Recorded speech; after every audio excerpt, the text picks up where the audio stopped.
It was supposed to be only just a fun night with me, with my friend, a good friend and I.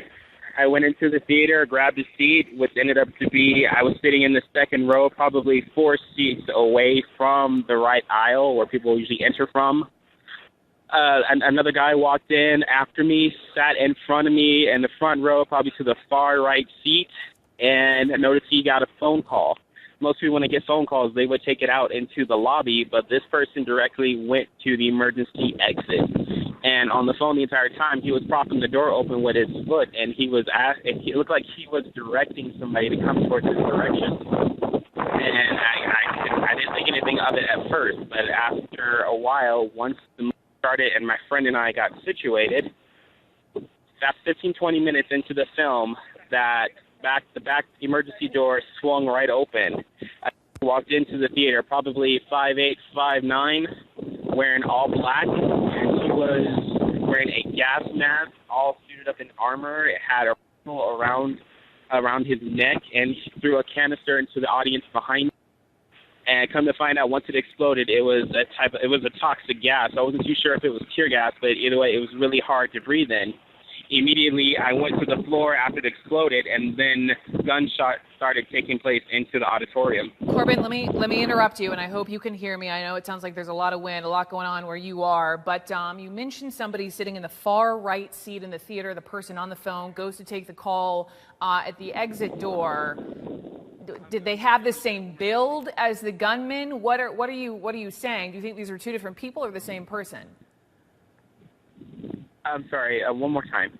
So this person who you see on the phone goes to the exit door to take this phone call. The next thing you know, this gunman comes in. Are these two different people?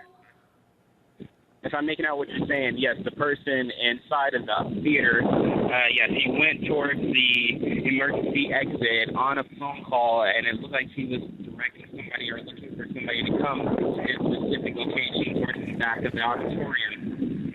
And like I said, within 15 to 20 minutes, the door swung right open, and the guy came right inside, threw a gas canister into the audience, and started opening fire.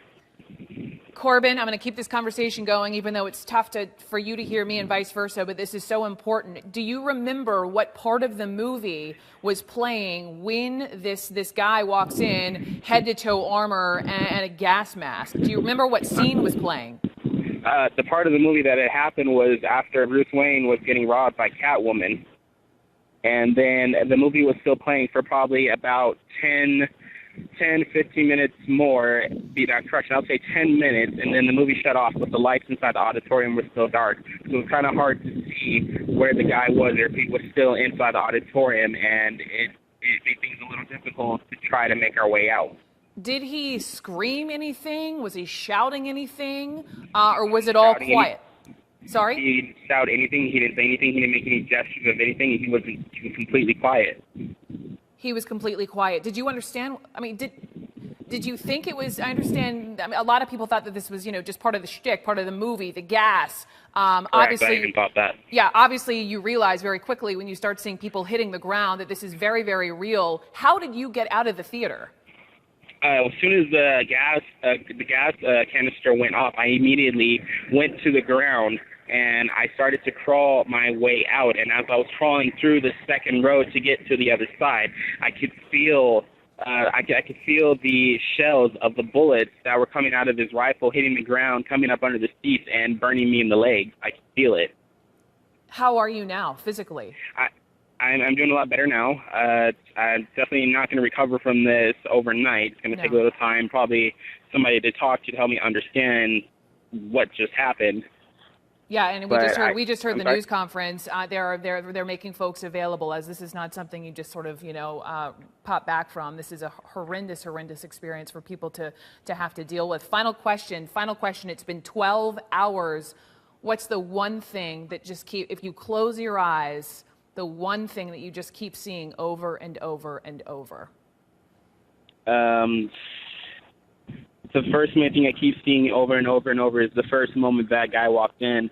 The second moment I hear is just gunshots and people screaming in the audience. That's what I keep hearing over and seeing over and over again.